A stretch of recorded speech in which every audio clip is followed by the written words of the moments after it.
Hey, today we talked about patterns. Okay, now where do we see patterns? Sometimes we see them in artwork, sometimes we see them in fabrics, sometimes we'll see them in scheduling, sometimes we'll see them in numbers. Patterns are all over the place. Now, why are patterns important? Sometimes patterns make up, like we said, a beautiful piece of art, but sometimes we can use patterns to try and discern what a future number or a future outcome is going to be. So that's why patterns are important. Now, here's our first example as we're learning about patterns. Kristen needs to take the city bus to work. She starts at work at 5 p.m. The bus stops at the bus stop every 30 minutes.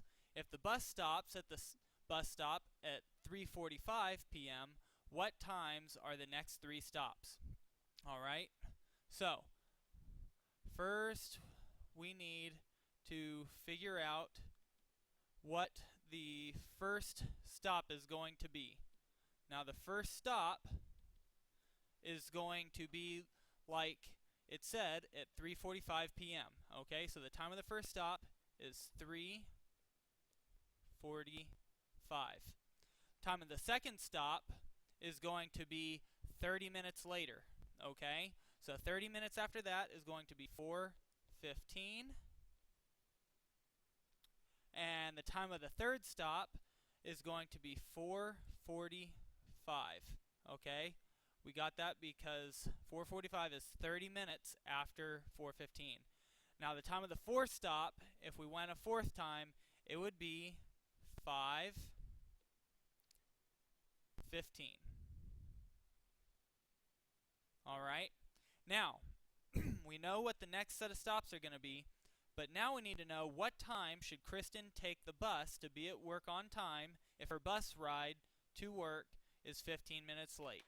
Alright, so if her bus ride is 15 minutes long, we want to make sure we're there on time. We don't want to be there early. Alright, if we leave at 3:45 or at 4:15, we're going to get there early. If we leave at 5:15, we're already 15 minutes late. So, the correct time that she needs to leave to be there on time would be at 4:45.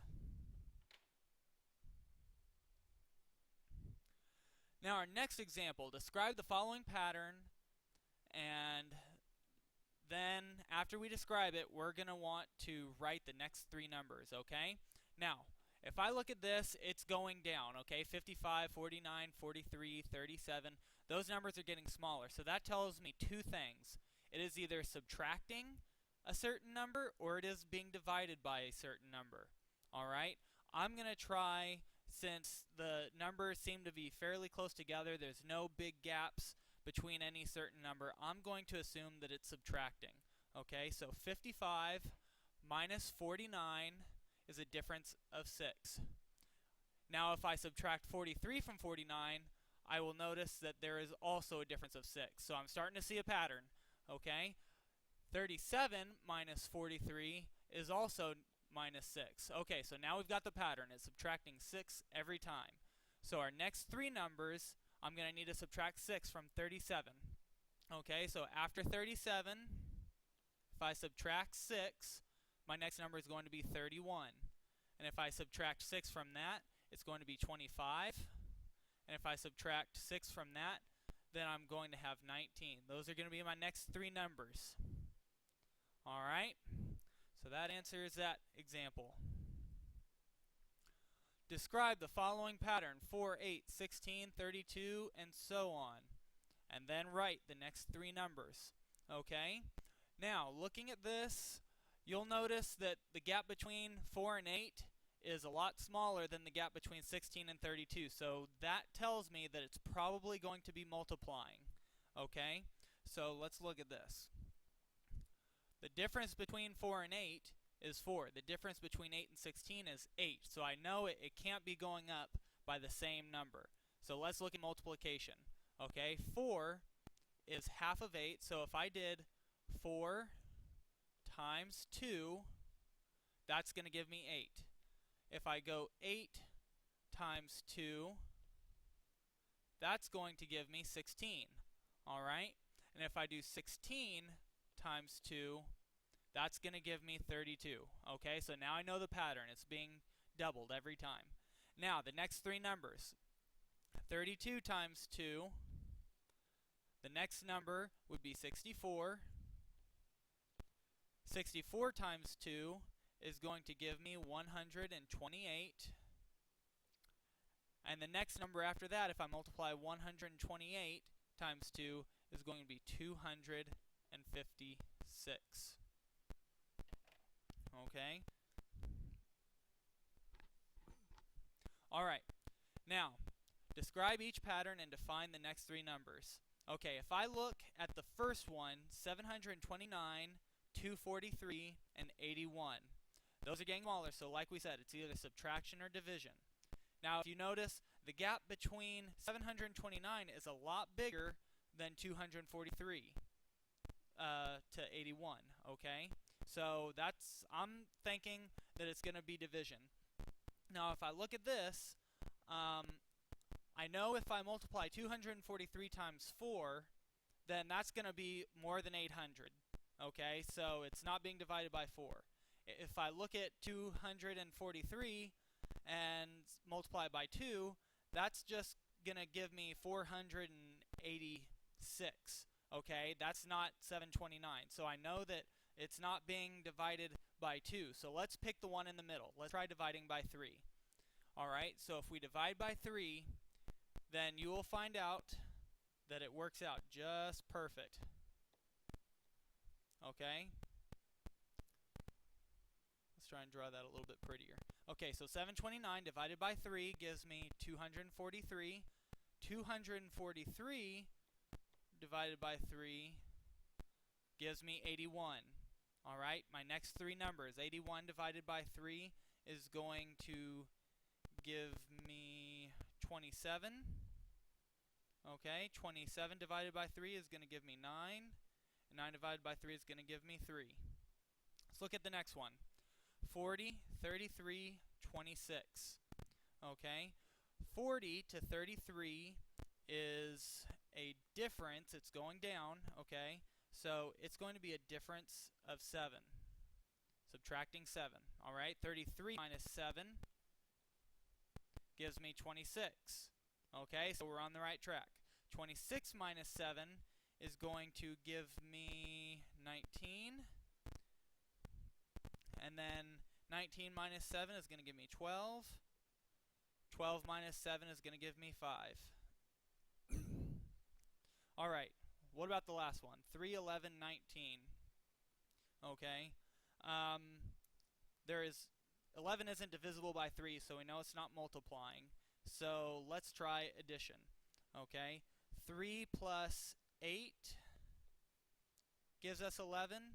11 plus 8 gives us 19. Okay, so we're on the right track.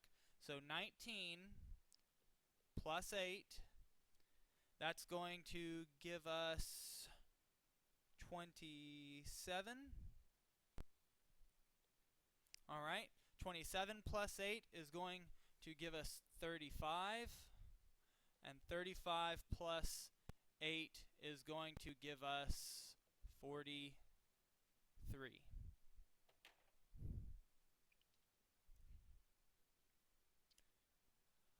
Oh, too far. Let's go back.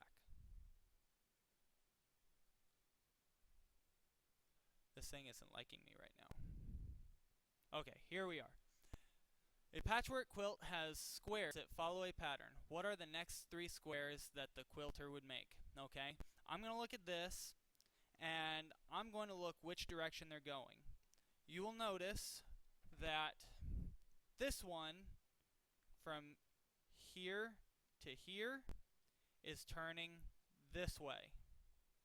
Okay, and from here to here, it's going this way. Alright, so essentially what it's doing is it's shifting 90 degrees each time. Okay, and then 90 degrees over here. So the next one is going to be 90 degrees from the upward position, so that's going to be right here.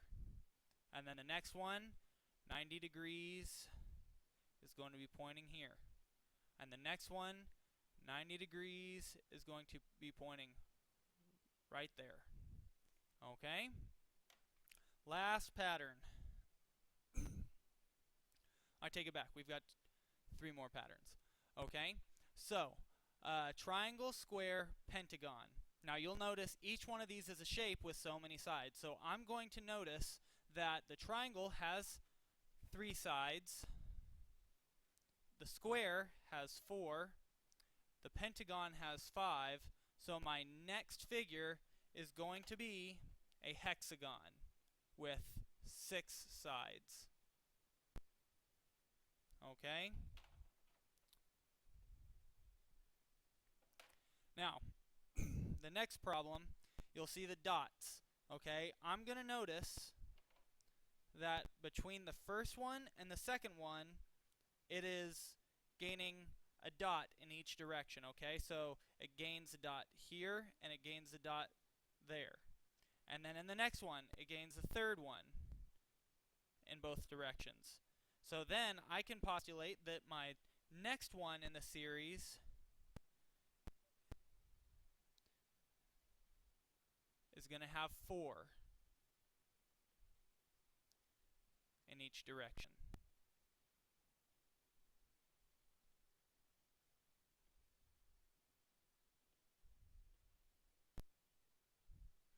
Okay?